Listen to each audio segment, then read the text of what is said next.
Number 4 की statement है, construct a circle of radius 4 centimetre, mark a point P on the circumference and draw a tangent passing through point P। Again a very simple question.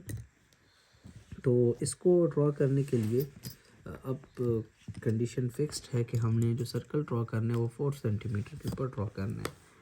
तो first of all मैं compass को open करता हूँ, ये 4 centimetre के ऊपर, ये हमने कंपास को ओपन कर दिया 4 सेंटीमीटर के ऊपर, और हम यहाँ पर एक सर्कल जो है वो ड्रॉ कर लेंगे। ये हमने एक सर्कल ड्रॉ कर लिया।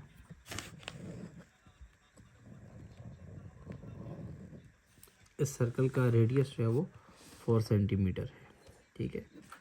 अच्छा, अब क्वेश्चन में बोला गया है कि जो पॉइंट P है जहाँ से हमने टेंजेंट को पास करवाना है वो इस सर्कमफेरेंस का कोई पॉइंट है। तो जब ये सर्कमफेरेंस का कोई पॉइंट है तो यहाँ पर हम पॉइंट P जो है वो कंसिडर कर सकते हैं। अच्छा, अब देखें, अगर मैं इस सेंटर को यहाँ पर इस P के साथ ज्वाइन कर दूँ तो हमारे पास एक रेडियल सेगमेंट आ जाएगा। अच्छा, ये जहन में रखें कि यहाँ पर ऐसी कोई कंडीशन नहीं है कि हम सेंटर को यूज़ नहीं कर सकते, ठीक है। तो ये जब मैंने ज्वाइन किया, ये मेरे पास एक रेडियस आ गया और ये पॉइंट P है जहाँ से टेंजेंट ने पास करना है। तो हमने प्रीवियस चैप्टर में एक थ्योरम पढ़ा था, उसके अकॉर्डिंगली जो रेडियल सेगमेंट होता है एंड जो टेंजेंट होते हैं ये एक दूसरे के साथ 90 डिग्री का एंगल बनाते हैं।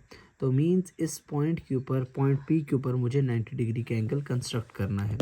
तो उसी तरह से हम लेकर चलेंगे। यहाँ पर पॉइंट P के ऊपर मैं एक छोटा सा सेमी सर्कल ड्रॉ करूँगा। ये मैंने यहाँ पर एक सेमी सर्कल जो है वो ड्रॉ कर लिया।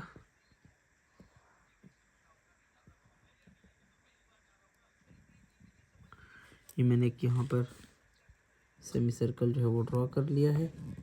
देन अब ये 0 डिग्री पे इसको रिप्लेस करेंगे। फर्स्ट वाली जो आर्क होगी वो 60 डिग्री पे आएगी और सेकंड वाली आर्क 60 डिग्री को सेंटर लेकर लगाएंगे, 120 डिग्री के ऊपर बनेगी।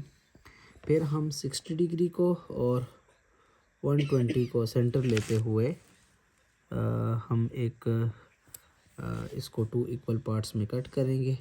तो ये हमारे पास एग्जैक्टली 90 डिग्री का एक एंगल जनरेट हो जाएगा, ठीक है। तो ये जहाँ पर ये 90 डिग्री का एंगल जनरेट हुआ है, इसको हम जब पॉइंट P के साथ ज्वाइन करके एक्सटेंड करेंगे तो ये हमारे पास एक टेंजेंट लाइन बन जाएगी, ठीक है।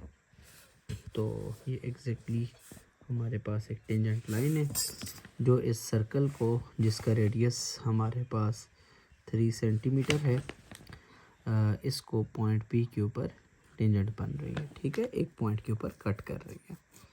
तो अब अगेन हमारे पास स्टेप्स ऑफ कंस्ट्रक्शंस हैं जो कि बहुत ज़्यादा आसान हैं, इनको हम लिखते हैं।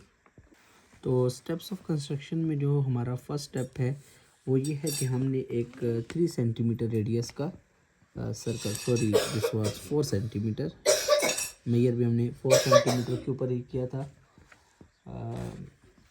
तो हम यहाँ पर मेंशन करते हैं, draw circle of radius 4 centimetre.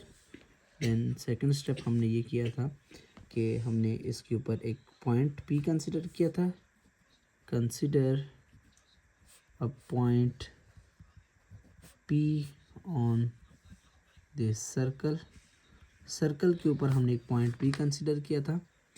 फिर हमने उसके बाद पॉइंट P के ऊपर हमने एक 90 डिग्री का एंगल बनाया था और उस 90 डिग्री के एंगल को हमने दोनों साइड के ऊपर एक्सटेंड कर लिया था। तो यही चीज़ हम यहाँ पर मेंशन करते हैं। थर्डली हमने यहाँ पर make an angle of 90 degree at point P and extend it in both direction। हमने वो जो एंगल की आर्म थी उसको हमने बोथ डायरेक्शन में, बोथ साइड्स के ऊपर हमने एक्सटेंड कर दिया। तो यही हमारे पास ये रिक्वायर्ड टेंजेंट लाइन थी। सो it is the required tangent line। ठीक है, okay, this was the question number 4। now we'll move towards question number 5। तो क्वेश्चन नंबर